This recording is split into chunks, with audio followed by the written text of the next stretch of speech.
Assalamualaikum warahmatullahi wabarakatuh. Alhamdulillah, alhamdulillahi rabbil alamin, wa bihi nasta'in ala umuri dunya waddin.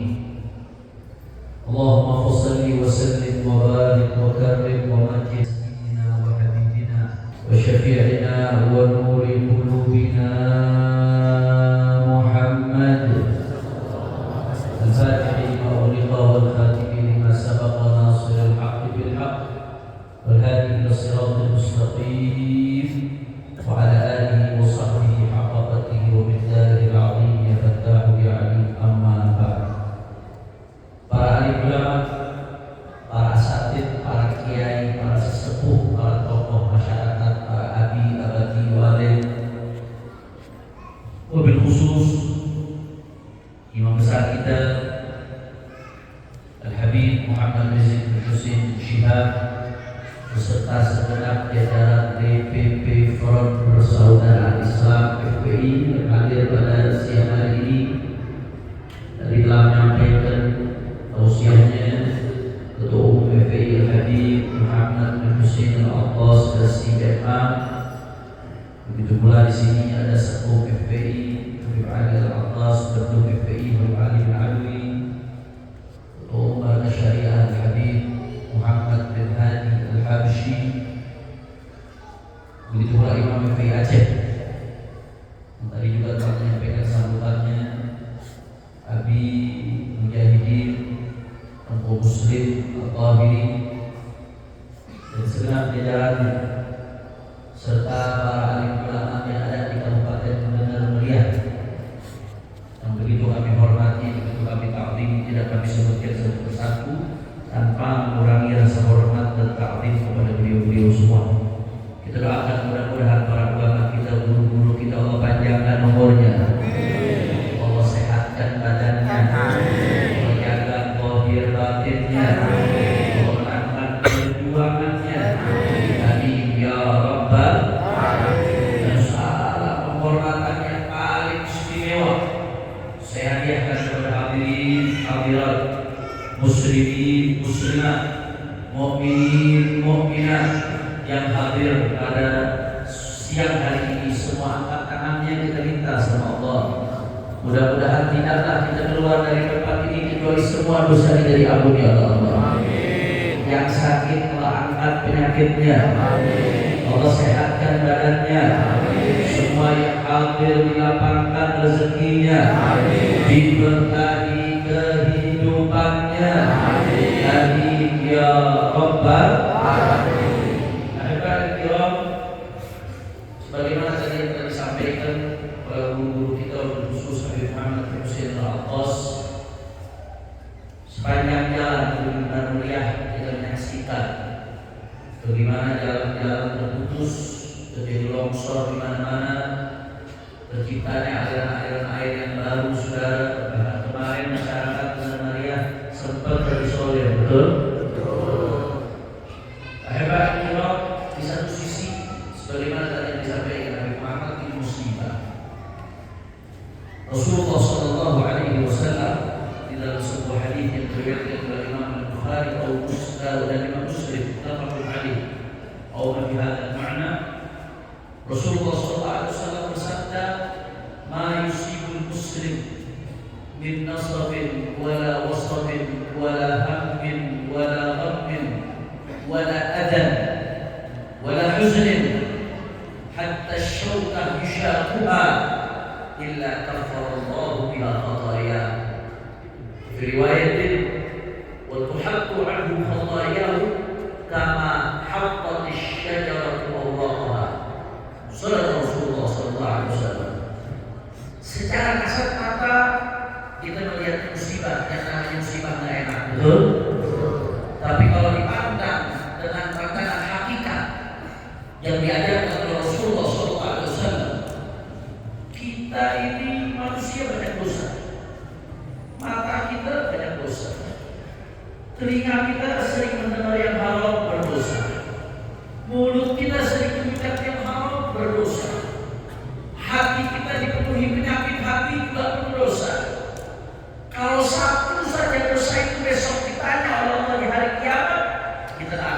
bisa mempertanggungjawabkannya di hadapan Allah Subhanahu wa taala. Kisah itu berat ya kawan. Tapi bentuk kasih sayang Allah kepada hamba di dunia yang sementara ini. Seringkali Allah hapus dosa-dosa kita dalam bentuk sesuatu yang bagi kita tidak nyaman, tidak enak, saudara.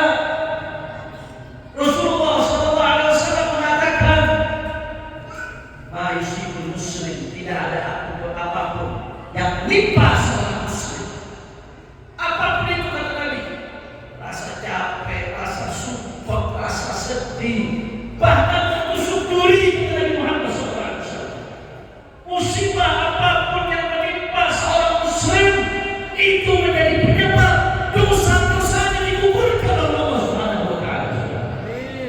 Maka dalam riwayat lain disebutkan, "Wa tuhaqqu 'anhu dhunubuhu kama haqqat asy-syajaratu awraqaha." Digugurkan itu dosa-dosanya Allah taala sebagaimana pohon daunnya berguguran di musim semi, saudara. Alhamdulillahi rabbil alamin. Mudah-mudahan apa yang menimpa kita kemarin, mudah-mudahan tak terulang lagi, jadi kita dijaga dari bala, dari musibah.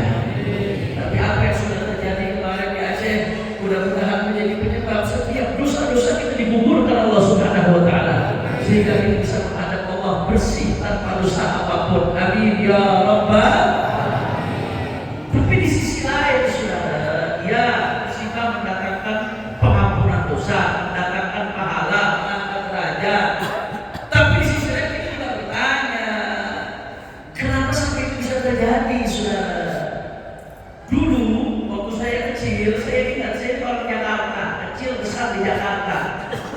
Kalau bicara banjir, yang namanya banjir ya di Jakarta, saudara. Jakarta banjir, ya banjir Jakarta. Betul atau tidak? Orang Aceh kalau nonton TV dulu masih kecil, banjir di mana? Jakarta. Jakarta dataran rendah, banjir wajar. Udah gitu rawa menjadi bangunan, rawa kolong, rawa ini, rawa itu jadi bangunan di banjir, saudara. Akan tetapi sekarang banjir dari dataran rendah sampai di gunung-gunung banjir, saudara. Kalau di dataran rendah kota banjir, saya wajar. Sekarang sampai di gunung-gunung banjir. Timbul pertanyaan, kok bisa seperti ini? Ada yang mengatakan, oh itu kejadian di Aceh gara-gara curah hujan yang tinggi. Karena curah hujan yang tinggi, hujan gak berhenti-berhenti, sehingga apa yang terjadi, debit air jadi banyak. Debit air jadi banyak, terjadilah banjir, sungai-sungai meluap. Akhirnya musibah itu terjadi. Innalillahi. Ada yang murni nyalahin hujan. Saya mau tanya orang Aceh, jawab yang kompak. Yang menurunkan hujan siapa? Yang kompak, orang semangat. Yang menurunkan hujan siapa? Yang menurunkan hujan siapa? Kalau nyalahkan air hujan berarti nyalahkan siapa? Nyalahkan siapa? Apa boleh kita nyalahkan Allah Ta'ala, saudara? Di sini banyak penganut dari Tarik Syahadiyah. Kalau kita bicara ilmu tariqah, ilmu tasawuf, ada yang namanya ihtijaj bil qada wal qadar. Kena musibah nyalain takdir, saudara. Termasuk perbuatan dosa, nyalain takdir ketika kena musibah, bukan takdir. Na'udzubillah min. Apa benar demikian? Hujan dari tempat turun musibah. Apa benar demikian, saudara? Mari kita lihat. Jangan hanya kata saya jawab, biar Al-Quran yang jawab, ikhwan. Singkat saja. Saya cuma prolog. Nanti imam besar kita yang akan menyampaikan. Tapi singkat saja, saudara. Apa kata Al-Quranul Karim di dalam surat Az-Zukhruf? Allah Subhanahu wa taala mengatakan bahwasanya "Manzalna minas sama'i ma'an biqadar fa'ansharna bihi baldatan mayta kadzalika tukhrajun." Shadaqallahul 'azim. Kata Allah Subhanahu wa taala ketika menyifati tentang hujan, apa kata Allah taala? Kata Allah, "Wa nazzalna minas sama'i ma'an biqadar." Allah mengatakan itu air hujan kami turunkan dari langit biqadar. Apa arti biqadar? Kalau kita lihat kitab-kitab tafsir, hampir semua seragam maknanya, saudara. Maksud kata-kata biqadar, Allah itu turunkan air hujan sudah sesuai dengan kadarnya, sudah pas, presisi, tidak terlalu banyak, tidak juga terlalu sedikit, saudara. Sebab air hujan turun terlalu banyak, air hujan turun dari langit seperti air terjun.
kami berkah di mata sahabat nas. Kerusakan nampak di daratan, nampak di lautan, bukan karena sistem yang Allah buat saudara. Sistem yang Allah buat sudah sempurna. Dalam ayat lain Allah sebutkan, anzalna minas samaa'i ma'an biqadar fa anfasnahu fil ardh. Itu Allah ciptakan air hujan, kemudian kata Allah fa asqanahu fil ardh. Kami buat air hujan itu menyerap di bumi.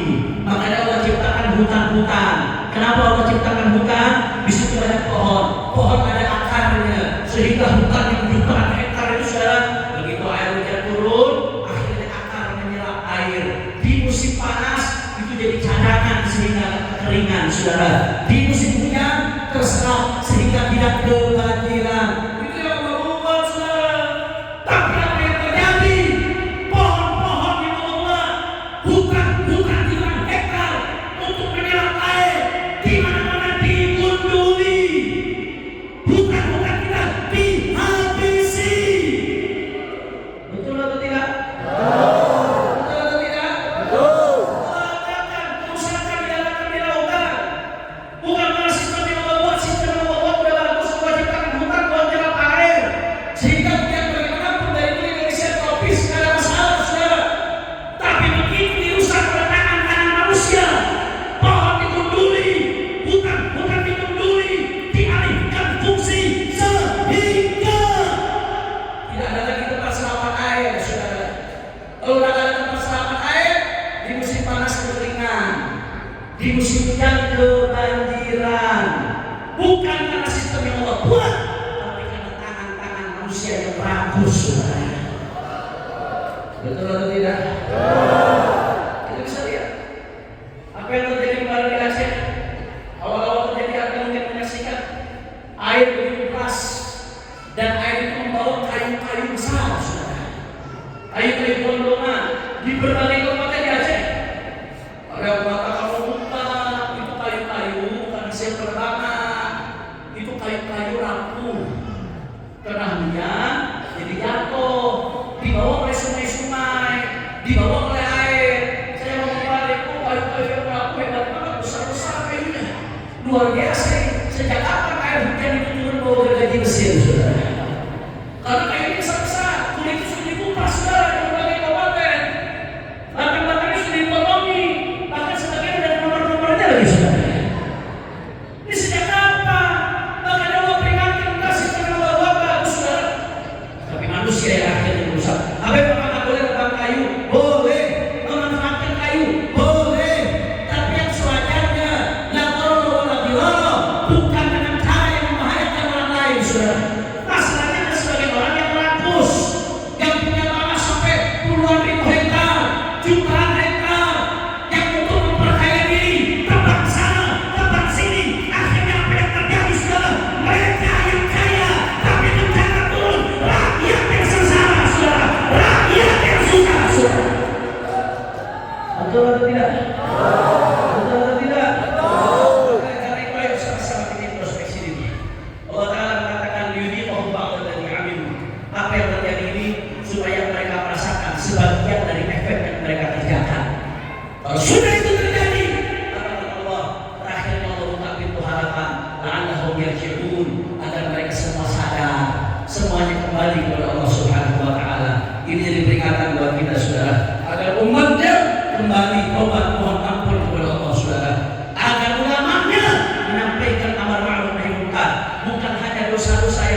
Allahumma sholli wa sallim alaihi wa alihi. Saya yang disampaikan sedikit, mudah-mudahan bermanfaat. Mohon maaf kalau salah-salah kata. Nanti habis ini baru kita akan dengar tausiah yang inti yang utama dari imam besar kita Habib Muhammad Rizieq bin Husain bin Syihab. Hadani Allah wa iyyakum ila siratal mustaqim. Wassalamualaikum warahmatullahi